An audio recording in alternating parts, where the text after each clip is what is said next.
Previously on Fish Chunk, I discovered the joy of cow inspection, reached at long last level 55 magic for high alchemy, and 61 farming for snapegrass, marking an end to the RD farm chunk. I then rolled my grubber's wood, quickly dispatching the short wood cutting and fire making grinds, and got rewarded with the first true death chunk of the account, still without a bank. The headline grinds, a curved bone, 85 farming, 75 fletching, and 99 ranged. That last one being gate-kept, quite literally in this case, by those irksome skeletons with their all-important drop of a bronze bar. A grind that led to my first ramble video on the channel with some in-depth testing, a cheeky spreadsheet or two, and a spot of critical thinking on the nature of chunk restrictions. And with that, we begin.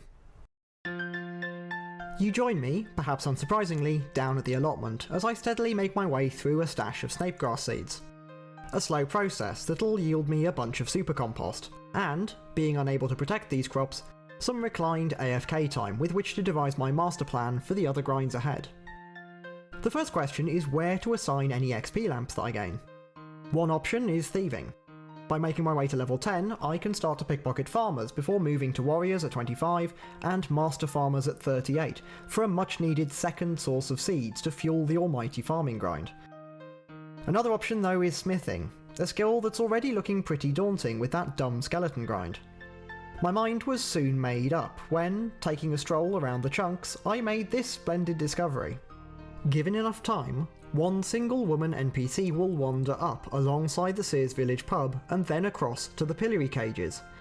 That's someone we can pickpocket then, at level 1 thieving, all within the chunk. Oh happy days. I of course exploited the heck out of this, just as soon as she came back in range. And before anyone comments it, yes, I do know about menu entry swapper, and no, I'm not sure why I didn't think of it to put pickpocket on left click. It certainly would have saved me a couple of embarrassing moments like this, but never mind. Occasionally she'd hang around for a while, letting me spam through pickpockets like this. There's level 4.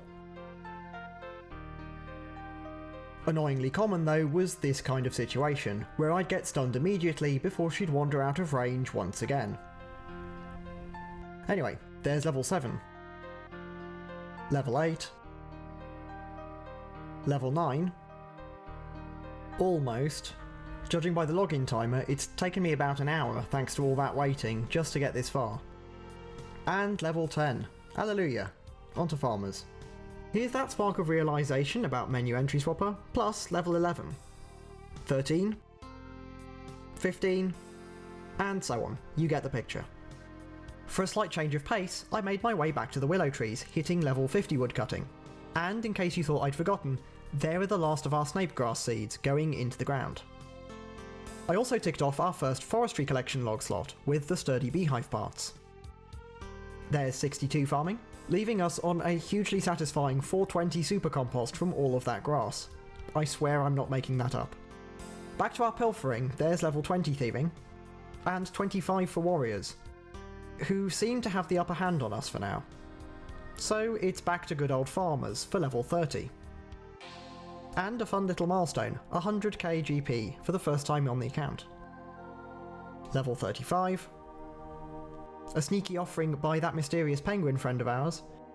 And the all-important level 38, unlocking master farmers. Plus a medium diary task. Something to cross off the list, but that wasn't the point of this little story arc. Because with farmers, we get a more steady supply of herb seeds than our moss giants will ever provide. And, in another small landmark for the account, flower seeds. There's some rosemary to protect the cabbages that I was growing. And just to round things off, I push on to level 40 thieving as well to pickpocket a guard, one of many other skilling goals in this chunk. Now at this stage it was beginning to dawn on me just how long this farming grind was going to be, not to mention the sheer number of seeds that I would have to accumulate. Given my bankless predicament, that started to worry me. So at this stage I entered my Marie Kondo era and started asking of the various stacks of items I'd been clinging on to, does it spark joy? Some were relatively easy to part company with. So long pheasant feathers. Bronze axe. 3 earth runes. And 6,000 potato seeds. With this breathing space, I tried my hand at a couple of Moss Giant kills, giving me a new best in slot item in the form of the black square shield to replace the bronze one. Plus this shiny med helm, which, feeling empowered by the start of our inventory clear-up operation, could mean only one thing. Sayonara to the chef's hat. Next, it was the turn of the remaining mind runes. And the stack of iron bolts as well. They will require a metal crossbow to fire them, and I'd already be 99 ranged by the time that they could have any use for the account whatsoever. So, with the kind of year-long inventory restricted grind I'm facing, there is no room for sentimentality here. That milk, by the way, is destined for the dairy churn to prepare some butter and cheese potatoes for a spot more Moss Giant testing. The next best in slot item came soon enough. There's the magic staff. A long bone, pretty surprised to be seeing one of those so early. And a mithril spear, that's another best in slot in the bag. I even treated myself to some grey boots to celebrate, ticking off, you guessed it, one more best in slot task. Then I got a bit ruthless. Here's me burying the first long bone, flambeing Mr. Scarecrow, and yeeting both the onion and cabbage seed stacks. With the Master Farmer nearby, I'll have a copious supply of the higher level allotment seeds that far outpaces the rate at which I can actually plant them. Now, technically I don't need to plant anything below sweet corn, but oddly enough, based on my various spreadsheets, I found that the lower tier tomato seeds actually provide a better XP per hour than sweet corn does, on account of the quicker growth time. So I figured I'd keep hold of those ones as well, at least for now. Speaking of sweet corn, here's level 57 cooking. And another round number, 45 thieving. Great though it was seeing both the total level start to climb and the number of tasks beginning to decrease on the chunk picker, those steel bar drops were beginning to weigh on my conscience. At this stage I could only dream of using the plentiful bars, thanks to their level 30 smithing requirement. To date, from lamps and books of knowledge, I've made it to the giddy heights of level 3 smithing. Besides which, the best method I could lay my hands on involved casting Crumble Undead and Telekinetic Grab, with the Chaos, Air, Earth and Law runes that I'd amassed at the Moss Giants, in the hope of landing some bronze bars from the level 45 armed skeletons, who live in the Temple of Ikov Dungeon.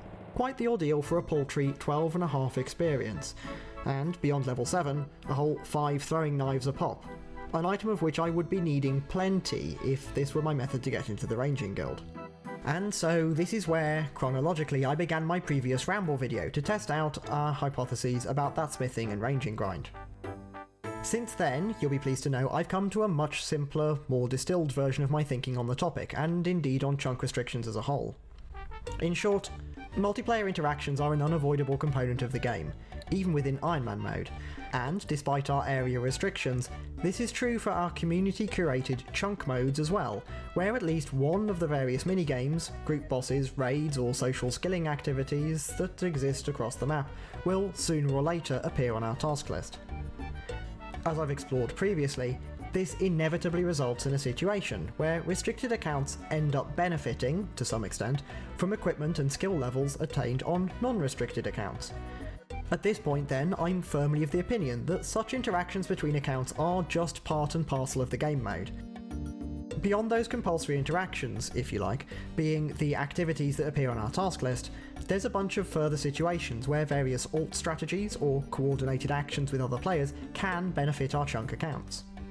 This ranges from things like Xtreme Gnome's method for holding Myth Dragon stationary using an alt for no anti-fire kills, and Limpworth's infamous Caliphite Queen strats, to those like Buzz RS, aka Faladaddy, Agile Tom, and yours truly in accessing forestry events without the kit itself on our chunk accounts. The boundaries are already pretty fuzzy then, and I'm not really one for listing out a whole range of exceptions or caveats on things. Just as my task list is wide open, without any of the various safety nets that other extreme chunkers have tended to impose in recent years, to eliminate various tasks they don't want to do based on whether they use secondary training methods, drop rates, or so-called passive training methods like in farming, I'll be adopting a similarly wide open approach to training methods. That is to say, any method that I can accomplish on an Iron Man without stepping outside of my chunk is fair game. So at this point, I decided to cross the Rubicon as it were, and make chunk tube history by exploiting that weirdest of Jagex's quirks in Iron Man gameplay, the Phoenix crossbow. A weapon which every trade-restricted account is able to receive from the ground, without ever stepping foot in Varrock or beginning its associated quest, the Shield of Arav. Here goes nothing. On to the cows. Level 18 ranged brings us the small milestone of 700 total level. 23 ranged. 24. 31. And yes, I am just picking numbers at random to keep you on your toes. Continuing with my inventory clear out, I used up those last 6 chaos runes, plus some bronze bolts on another skelly kill, but no bronze bar drop sadly. Not to forget the farming, there's some more Ranars harvested for the stack. And level 70 hit points. 39 ranged, so nearly there. And 40. Into the guild we go, ticking off a medium task in the Kandarin diary. Plus another few best in slot items. That's a studded body, chaps, a coif, and fan braces. Plenty to tick off on the chunk map then. Appealing though the new fit is, it is of course the bow and arrow store that we've really been waiting for. Now the range grind can really begin, alongside fletching too, thanks to those arrow shafts that we can buy. Not that there are ever that many in stock. Considering that I'm beginning from level 1 fletching though, I didn't need too many to see the levels start to roll in. To finish off the arrow shafts I could scrounge, I returned to the chickens briefly, and experimented with a spot of multi-skilling. Whoever said chunk accounts were inefficient, eh? Another small milestone, 50 thieving.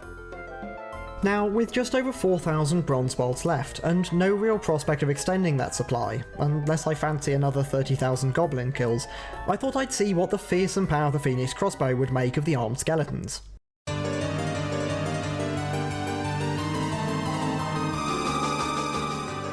Turns out, not very much. Roughly 280 bolts used for just 10 kills. I will return here at some point before I've run out of bolts, but at the moment they are just not worth it. So for the time being, it's still just the occasional lamp that I'll be using for smithing. There's level 6 and 750 total along with it. One more farming level, 63. A long-awaited Leo random to offload some herbs, and another visit from our feathery friend. By this point the clips are getting a little more few and far between as I settle into the rhythm of the current grinds. 55 thieving, and 49 ranged, which I've been pretty much just AFKing on farmers as I continue to whittle down the remaining stack of bronze bolts. This I thought would be a good point to run another test of the skellies.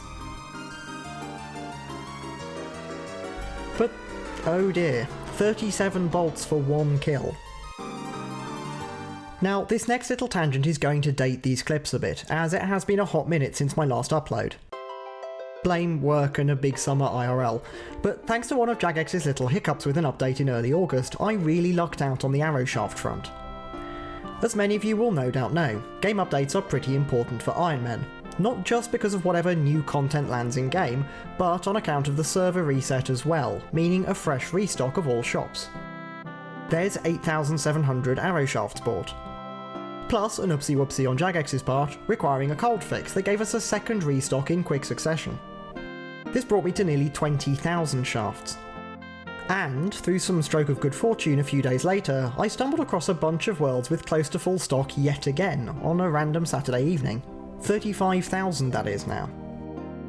For all these distractions though, I kept thinking about the skeletons. Lamping smithing wasn't meant to be the solution.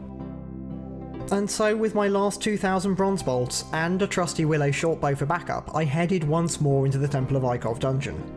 And behold, they do exist. 1 bronze bar, that I smithed into arrowheads and fletched into arrows using some of those freshly bought shafts. There's a second bar. A third.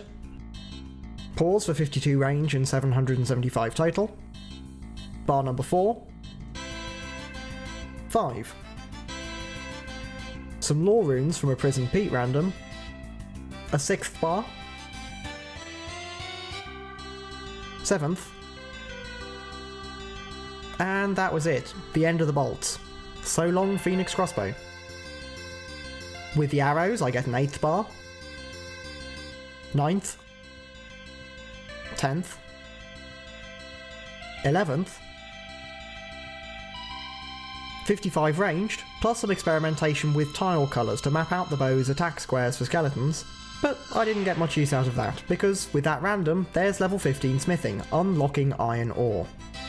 And so, with the bronze smithing grind over and the saga of the Phoenix crossbow at an end, this feels like a neat place to call it for today's episode. Soon I'll be moving on to guards to amass enough iron ore and experience lamps for level 30 smithing, while still chipping away at the almighty farming grind. But that's all for next time. Just to name it, updates are going to be few and further between on this current set of grinds. There is plenty to do, and lots of side content I can be working on within the chunk, even going for the monumentally stupid Farmer Bait Drop Fishing Guild entry route if I feel so inclined. But while I'm still in the early stages of the chunk with plenty of landmarks to share with you, it makes sense to hold back a little bit and group things into meaningful story arcs, rather than spamming everything at once. So yes, this episode doesn't quite bring you up to date with the account, but that's by design. Anyway, as ever, thank you for watching. Fish Chunk out.